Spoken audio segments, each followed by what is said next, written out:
చేబ్రోలు చెరువుల నుంచి మట్టి మొత్తం తవ్వేశారు.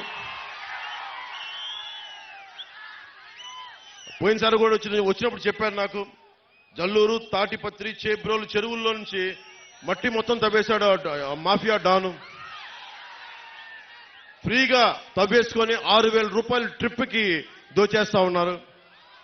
పక్క నియోజకవర్గాల నుంచి గ్రావెల్ తెచ్చుకోవాలంటే మనం వాళ్ళ కమిషన్ కట్టాల్సిన పరిస్థితి. మన మట్టేమో ఉచితంగా తీసుకెళ్లిపోతున్నారు, మనకి గ్రావెల్ కావాలంటే కమిషన్ కట్టాల్సిన పరిస్థితి.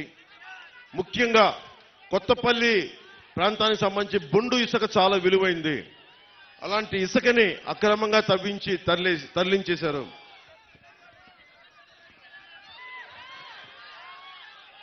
జేపీ వెంచర్స్ అనేది ఇంకో కంపెనీ కూడా ఉంది. జేపీ వెంచర్స్, ఇంకొకళ్ళు వైసీపీ కంపెనీ ఉంది. అది కూడా కాకినాడ ఎంపీగా నిలబడుతున్న వ్యక్తి కంపెనీ అనుకుంటా. అది కూడా పేరు చెప్పట్లేదు, బాధపడతారని. వాళ్ళు 20,000 క్యూబిక్ మీటర్లు రోజు చొప్పున తవ్వేశారు. దాదాపు 5 లక్షల క్యూబిక్ మీటర్ల చొప్పున రోజుకి తవ్వేశారు. అంటే ఏం జరుగుతుందో దీనివల్ల మీకు చెప్పడానికి, ఇసుక తవ్వేటప్పుడు డ్రెడ్జింగ్ మెషినరీ వాడకూడదు, చాలా నిబంధనలతోటి నియమాలతోటి తవ్వాలి. వాటిని దాటేశారు. సో వీటన్నిటిని దృష్టిలో పెట్టుకొని నష్టం మీరే పోతారు. మీ చెరువుల్లో మట్టి పోయినా, మీ తీర ప్రాంతానికి కోత కలిగినా, వీళ్ళు చేసే అక్రమ ఇసుక రవాణా మీ జీవితాలను ఛిద్రం చేసేస్తుంది. చెరువు మొన్నదాకా 2 అడుగులు లోతు అనుకుంది అని చెప్పి మన సముద్రంలోకి వెళ్తే సడన్ గా లోపలికి పోతే 10 అడుగులు మట్టి, ఇంకా 20 అడుగులు ఉంది. మునిగిపోయి చచ్చిపోతా ఉన్నారు ప్రజలందరూ.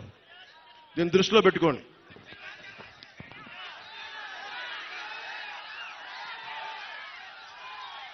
ఒకటే చెప్తా ఉన్నాను,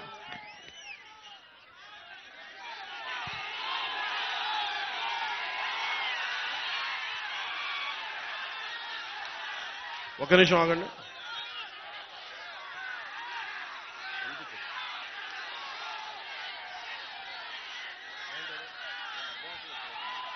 వినిపించండి. నేను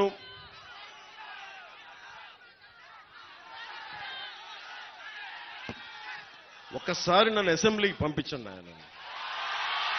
ఒక్కసారి శుభ్రంగా 2019లో నన్ను ఒక్కడిని పంపించినా కానీ సరిపోయింది. ఒక్కడు.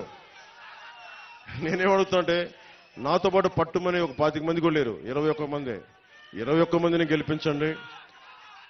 మా పొత్తుని గెలిపించండి, మా టీడీపీని గెలిపించండి, మా బీజేపీని గెలిపించండి, మన బీజేపీని గెలిపించండి, మన టీడీపీని గెలిపించండి, మన జనసేనని గెలిపించండి.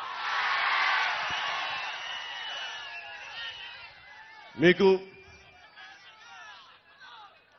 ఎమ్మెల్యేగా గెలిచిన వెంటనే ఈ లోపలే కుదిరితే నేను ఇల్లు ఇక్కడే తీసుకుంటా, స్థలం తీసుకుంటాను ముందు. ఎందుకు చెప్తున్నాను ఈ మాట? ఎందుకు చెప్తున్నా?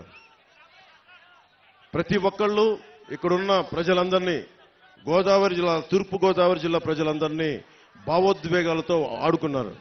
నేను ఆడుకునే వ్యక్తిని కాదు, మీ భావోద్వేగాలను గౌరవించే వ్యక్తిని. నేను నిలబడతాను ఇక్కడే. తూర్పు గోదావరి జిల్లా పిఠాపురం కేంద్రంగా చేసుకునే రాజకీయం నడుపుతాం.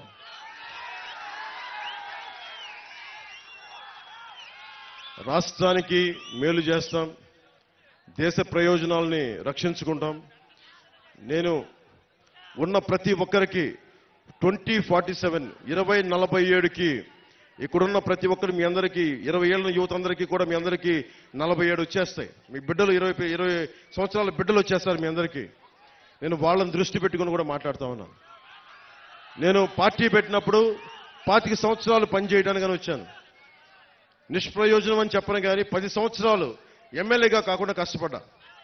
ఈసారి మన పొత్తుని, నన్ను, మా ఎమ్మెల్యేని, మా ఎంపీని గెలిపిస్తే, మీరు గెలిపిస్తున్నారు, మీరు గెలిపిస్తే సందేహం లేదు నాకు, గెలిపిస్తున్నారు, గెలుస్తున్నాం. వైసీపీ కుంభస్థలాన్ని బద్దలు కొడుతున్నాం.